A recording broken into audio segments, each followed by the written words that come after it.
जल की बैठक है, उसके बाद दावा आप लोग पेश करेंगे। अगर आपकी पार्टी की बात की जाए तो आप तो सबसे सीनियर है सांसद के तौर पर, आपको उम्मीद है कि इस बार मौका मिलेगा जनता की सेवा करने का बतौर मंत्री? ये देखिए, वैसे भी हमने पहले भी 15 साल विधायक रहकर मैंने जनता की सेवा की, उसके बाद भी पिछले 15 साल सांसद के नाते से भी मैंने लोगों की सेवा की।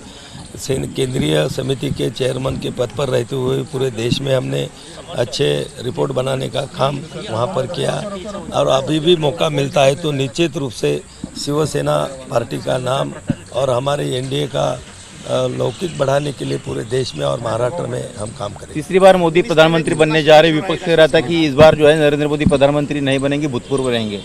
ये देखिए, विपक्ष ने तो पहले ही बोल दिया कि हम प्रधानमंत्री पद का दावा नहीं करेंगे। इसका मतलब है कि वो सब हारे हुए हैं, उन्होंने अपनी हार मान ली है और एनडीए का पूरा बहुमत यहाँ पर आया है। 293 सीटें उनकी चुन के आई हुई एनडीए की, और निर्दलीय लोग भी जो है बहुत सारे 10-15 की संख्या से वो हमारे साथ में जुड़ रहे हैं। तो पूरी बहुमत के साथ आदरणीय नरेंद्र मोदी जी तीसरी बार अपने देश के प्रधानमंत्री पद की शपथ लेंगे। आपके पार्टी को क्या, आपके पार्टी नहीं चलेगी सरकार?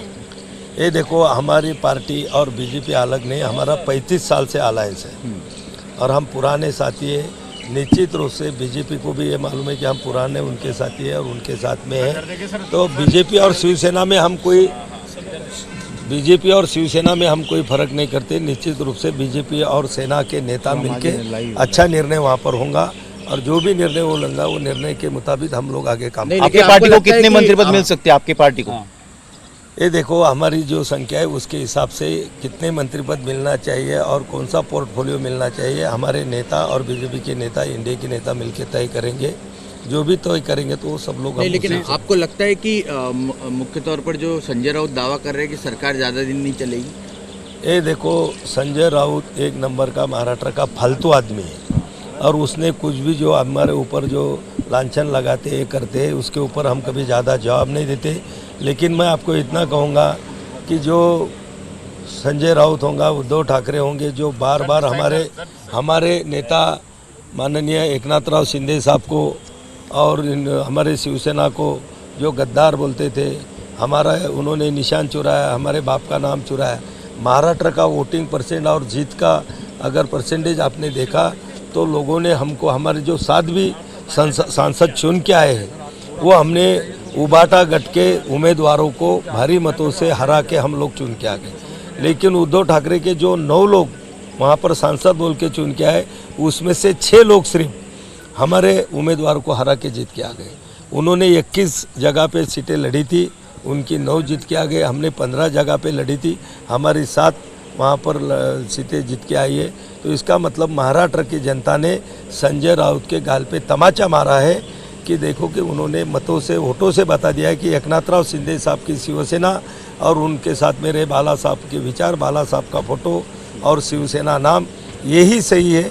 हे महाराष्ट्र के लोगों ने मतपेटी से सिद्ध कर दिया। जाधव साहेब, देवेंद्र फडणवीस सध्या दिल्लीत आहेत, त्यांनी सरकारमधून बाजूला होण्याची विनंती पक्षश्रेष्ठींना केली आहे। अमित शहांशी त्यांची काल उशिरा रात्री बैठक झाली आहे। तुम्हाला काय वाटतं की देवेंद्र फडणवीस यांनी जी काही भूमिका घेतली आहे त्याबद्दल? देवेंद्र फडणवीस हे एक अतिशय तरुण आणि कर्तृत्ववान नेते आहेत. त्यांच्या नेतृत्वातच भारतीय जनता पक्षानं फार मोठी कामगिरी महाराष्ट्रात या अगोदर केलेली आहे. एखाद्या निवडणुकीमध्ये थोड्याफार त्या ठिकाणी काही अपयश येतं म्हणजे याचा अर्थ त्या माणसाचं सगळं कर्तृत्व त्या ठिकाणी कमी होतं असं नाही. हे कर्तृत्ववान ते नेते आहेत आणि पुढे भविष्यात महाराष्ट्रामध्ये महायुतीचं सरकार आणण्यासाठी त्यांची भूमिकासुद्धा फार महत्त्वाची राहणार आहेत. त्यांनी खऱ्या अर्थानं त्यांच्या मनाचा तो मोठेपणा आहे की जो पराभव झाला त्या पराभवाची जबाबदारी त्यांनी स्वतःवर घेण्याचा प्रयत्न केला. पण निवडणूक म्हणलं की हे काही एका माणसाची, एका नेत्याची जबाबदारी नसते, ही संयुक्त जबाबदारी आहे. पण तरीसुद्धा त्यांनी स्वतःवरती घेतलेली आहे. पण भारतीय जनता पक्षाचे वरिष्ठ नेते या बाबतीत निश्चित योग्य निर्णय घेतील. पण महाराष्ट्राला मात्र फडणवीस साहेबांची गरज आहे. नाही, पण विधानसभा निवडणुकीसाठी महायुतीचं महाराष्ट्रात नेतृत्व कोणी करावं असं तुम्हाला वाटतं? हे बघा, ही महायुती आमचे 3 मुख्य पक्ष आहेत आणि इतरही मित्रपक्ष आमच्यासोबत त्या महायुतीमध्ये आहेत. आणि म्हणून त्या निश्चितच त्यात भारतीय जनता पक्ष आमचा मोठा भाऊ आहे, त्यामध्ये आमची शिवसेना आहे, राष्ट्रवादी पार्टी अजित पवार हे सुद्धा आहेत आणि इतरही छोटे घटक दल आमच्यासोबत त्या ठिकाणी पक्ष आहेत. त्यामुळं निश्चितच त्या ठिकाणी नेतृत्व करत असताना महायुतीचं हे संयुक्त नेतृत्व आम्ही त्या ठिकाणी करून पुढं जाऊ आणि निश्चित चांगलं यश महाराष्ट्रामध्ये आम्ही मिळवू. धन्यवाद. एबीपी माझा, उघडा डोळे बघा नीट.